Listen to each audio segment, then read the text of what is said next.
Halo teman-teman, jumpa lagi di channel Berita Artis.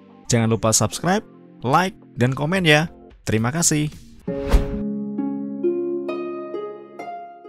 Kabar duka datang dari dunia hiburan tanah air. Suami dari Joanna Alexandra, Raditya Oloan, baru saja meninggal dunia. Diberitakan penyebab meninggalnya Raditya Oloan karena dia mengalami badai sitokin. Namun sebelum dia terkena badai sitokin, Raditya Oloan terinfeksi oleh COVID-19 terlebih dahulu. Lalu bagaimana detail kronologi kematian dari Raditya Oloan ini? Ini adalah rangkaian peristiwanya.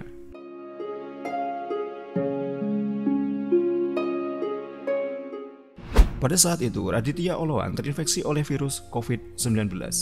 Dia langsung menjalani perawatan di Wisma Atlet. Saat menjalani perawatan di Wisma Atlet, kondisi kesehatannya malah semakin memburuk karena saturasi oksigennya yang terus menurun. Raditya Oloan lalu dibawa ke MCU. Saat dirawat di MCU, kondisinya juga tak kunjung membaik. Akhirnya, Raditya Oloan harus dirujuk ke Rumah Sakit Persahabatan, dan dia langsung dibawa ke ICU. Ini adalah postingan dari Joanna Alexandra di Instagramnya saat suami akan dipindah ke Rumah Sakit Persahabatan.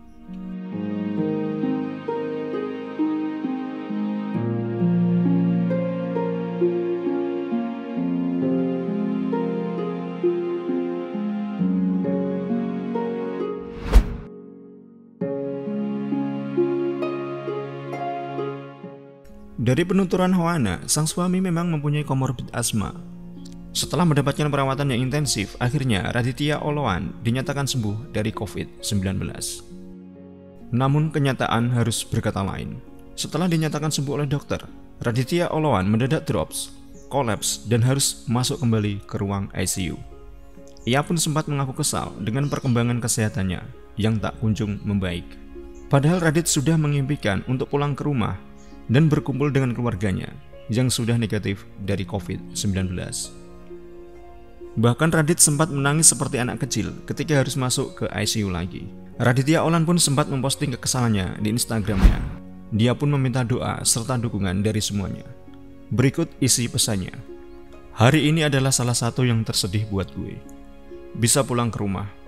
Gue udah menunggu hari Jumat, or at least Sabtu, bisa pulang ke rumah. Tapi Tuhan berkata lain. Pagi gue ngedrop dan harus dipindahkan ke ICU. Jujur pas gue dengar kabar ini, gue kesel banget, down banget, bahkan nangis kayak anak kecil. Tulis Radit dalam Instagram miliknya.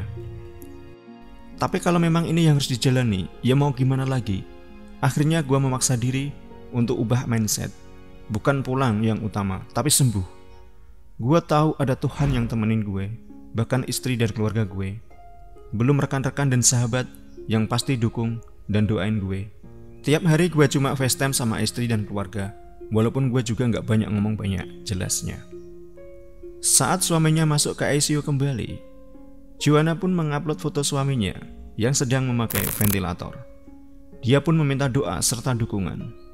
Ini foto semalam sebelum mau masuk ICU dan HP-nya yang mau diambil. Sekarang Radit di ICU. Kondisi sangat kritis, mau pakai fan. Please pray, declare healing, strength, peace, and whatever else comes into your mind. By the way, buat teman-teman, please jangan dulu tawarin atau saranin produk-produk atau terapi buat penyembuhan COVID ya. Ini udah bukan kasus COVID lagi, udah negatif. We need your praise. Jadi sekarang suamiku posisinya masih di ICU, dibuat tidur karena memakai ventilator. Kondisinya post-COVID dengan komorbid asma, dan dia sedang mengalami badai sitokin yang menyebabkan hiperinflasi di sekujur tubuhnya. Ditambah lagi ada infeksi bakteri yang lumayan kuat, tulis Joanna di akun Instagramnya pada Selasa 4 Mei 2021. Mungkin itu adalah foto yang terakhir dari Raditya semasa hidupnya. Akhirnya nyawa Raditya Oloan pun tak tertolong karena hantaman badai sitokin yang menyerang tubuhnya. Sitokin adalah protein kecil yang dilepaskan oleh banyak sel berbeda di dalam tubuh, termasuk sistem kekebalan tubuh, tempat mengkoordinasikan respon terhadap infeksi. Reaksi yang berlebihan itu akhirnya memicu peradangan. Mungkin Tuhan punya rencana yang lain. Semoga amal kebaikan Raditya diterima di sisi Tuhan, dan keluarga tetap diberi kesabaran. Amin.